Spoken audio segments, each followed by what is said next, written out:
तर 31 जानेवारी पूर्वीच निवडणुका होण्याची शक्यता आहे। मनपा निवडणुका 31 जानेवारी पूर्वी होणार।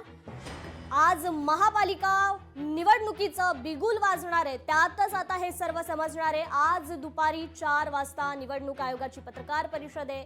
आज महापालिकांचा निवडणूक कार्यक्रम जाहीर होणार आहे। तर आज दुपारी 4 वाजता निवडणूक आयोगाची पत्रकार परिषद आहे। मनपा निवडणुका 31 जानेवारी पूर्वीच होण्याची शक्यता आता वर्तवण्यात आली आहे। तर या मोठ्या बातमीवर आपण अधिक जाणून घेऊयात आपल्या लोकशाही मराठीच्या प्रतिनिधी भाग्यश्री प्रधान आचार्य यांच्याकडून। भाग्यश्री, खरं तर 31 जानेवारी पूर्वीच निवडणुका होण्याची शक्यता आहे।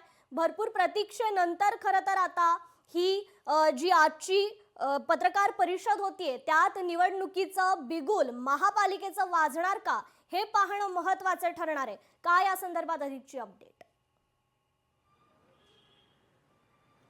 नक्कीच कृपा, बिगुल तर वाजणारच 100%, कारण त्यासाठी निवडणूक आयोग आता पत्रकार परिषद घेताना पाहायला मिळतंय।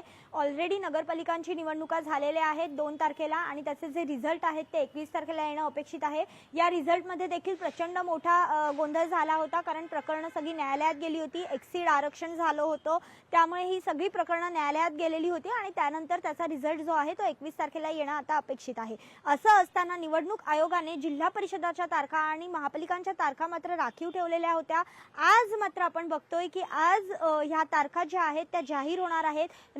ज्या सुरुवातीला सुप्रीम कोर्टानेच खरं तर सांगितलेलं होतं की गेले किती वर्ष तुम्ही निवडणुका घेतलेल्या नाहीयेत आणि अशा पद्धतीचं एखाद्या ठिकाणी निवडणुका न घेणं ही चुकीची गोष्ट आहे। त्यामुळे 31 जानेवारीच्या आत सगळ्या निवडणुका राज्यातल्या पार पाडल्या गेल्याच पाहिजेत अशा पद्धतीचं दट्टाच खरं तर बजावलेला होता त्यांनी आणि आदेश देखील दिलेले होते। त्यानुसार निवडणूक आयोग तयारीला लागलेलं होतं आणि आता महापालिका निवडणुकांची प्रतीक्षा जी आहे ती आता काहीच वेळात संपेल। नेमक्या निवडणुका कधी होणार, मतदान मोजणी कधी होणार हे सगळंच निवडणूक आयोगाच्या प्रेस नंतर सगळंच क्लिअर होईल। मात्र हे सगळं सुरू असताना जवळपास 7 वर्ष या निवडणुका लांबणीवर गेलेल्या पाहायला मिळाल्या। मग कोणतंही कारण असो, मध्ये कोविड होता, या व्यतिरिक्त अनेक कारणं होती, आरक्षणाचं कारण होतं, विविध कारणं होती, त्याला न्यायालयात केसेस सुरू होत्या। मात्र या सगळ्यामुळे 7 वर्ष प्रशासनाने राज्य केलं। त्यामुळे नगरसेवकांना देखील एक संधी हवी होती, संधी शोधत होते ते खरं तर की आपल्याला कधी निवडणूक लढायला चान्स मिळेल यासाठी ते उत्सुक होते।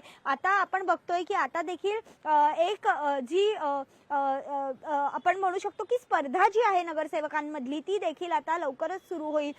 त्यामुळे आत्ताच जर आपण बघितलं तर अनेक नगरसेवक जे आहेत, माजी नगरसेवक, ते पक्षांतर करताना पाहायला मिळत आहेत। त्यामुळे आता कुठेतरी या सगळ्याच घटनांना वेग येताना पाहायला मिळेल। एकीकडे महाराष्ट्रामध्ये महापालिका निवडणुकांमध्ये आपण जर बघितलं तर ठाकरे बंधू युती करताना पाहायला मिळत आहेत, तर दुसरीकडे काही महापालिकांमध्ये महायुती जी आहे ती एकनिष्ठ आहे, एक पद्धतीने ते लढणार आहेत असं सांगितलं जात आहे। दुसरीकडे ठाण्यासारख्या काही महानगरपालिकांवर जिथे शिंदेंचं वर्चस्व दिसतंय तिथे भाजपने वेगवेगळ्या लोकांशी हातमिळवणी देखील केलेली पाहायला मिळते। त्यामुळे प्रत्येक महापालिकेच्या स्थानिक पातळीवरचं राजकारण देखील तितकंच रंजक होताना पाहायला मिळणार आहे।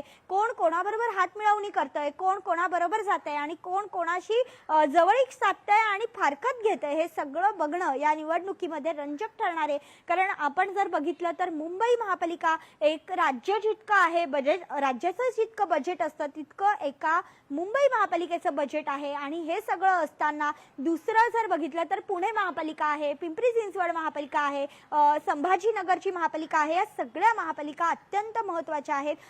स्थानिक लेवलची सत्ता हातात असली तर विधानसभा आणि लोकसभांना ज्यावेळेला 2029च्या निवडणुका येतील त्यावेळेला त्याचा फायदाच होईल आणि म्हणून प्रत्येक जण आता आपली सत्ता मिळवण्यासाठी प्रयत्न करताना पाहायला मिळणार आहे। मुंबई महापालिकेवर महायुतीचाच महापौर बसेल असं महायुतीकडनं सांगितलं जात आहे, तर दुसरीकडनं ठाकरे आणि मनसे एकत्र आल्याने मराठी माणूसच महापौर असेल अशा पद्धतीचं एक चर्चा सुरू झालेली पाहायला मिळते।